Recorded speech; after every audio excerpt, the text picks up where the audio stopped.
It's time for a dive into the rabbit hole, where we bring you tidbits of the most almond-activating conspiracy theories floating around the internet. Snapchat received a devastating tweet from a Kardashian, of all people. More than 1.2 million Snapchat users signed a petition urging the company to reverse its annoying redesign. But it was a single tweet from Kylie Jenner that may have caused real damage. After the celebrity tweeted, "So, does anyone else not open Snapchat anymore, or is it just me?"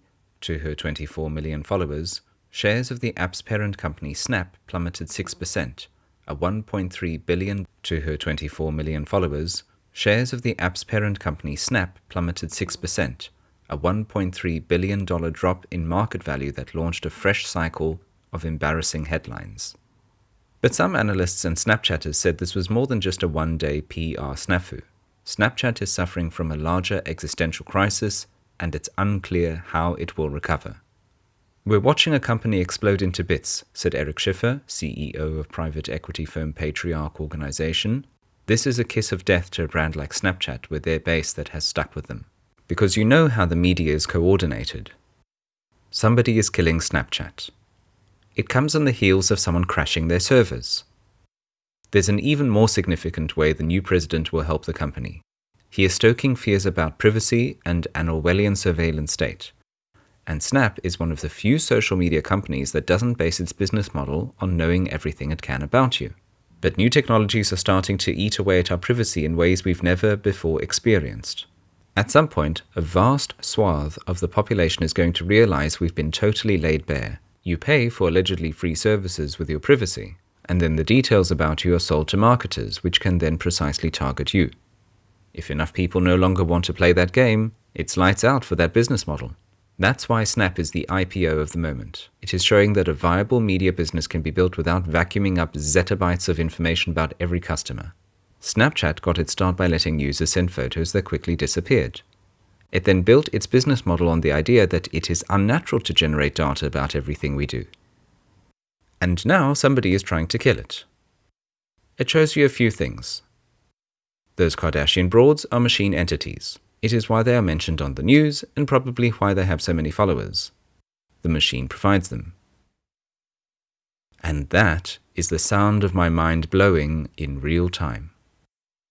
I'm just realizing a local deep state intel asset whom I identified and whose Twitter I follow was gushing about the Kardashians repeatedly. I thought at the time that if the show was interesting and they saw it, they would tweet about something specific.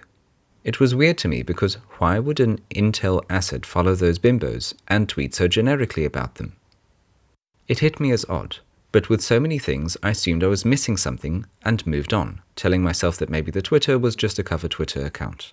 But in reality, I suspect the machine probably sends out orders to the entire network to send tweets about such things. Imagine one text sent to all of them, telling them at a specific time to mention on social media some new social butterfly like Kim Kardashian who agreed to be their asset. Suddenly, that social personality is trending at the top of Yahoo, Google, Twitter, and all the other front pages. Then they add in media coverage from their Operation Mockingbird assets in the media, and suddenly that personality has 50 followers for each machine asset. Imagine how you could affect elections and alter stock prices and drive people to use one social media platform over another. And they have a social media influencer to spread their word and crush their opposition with a single tweet. And notice how the media and social influencers are coordinated. It is quite a machine. But it opens a vulnerability, and since professional foreign intel are probably several steps ahead of me, I assume they have already exploited it. So if this network began as some sort of ostensible response to 9/11, they would now be sacrificing their national security purpose in order to maintain control over the informational battlefield with respect to our own citizens. Meaning, they now view our own citizenry's opinions, investing strategies, and purchasing decisions as more of a threat to their power than radical Islamist terrorism and Russian espionage. Q is right.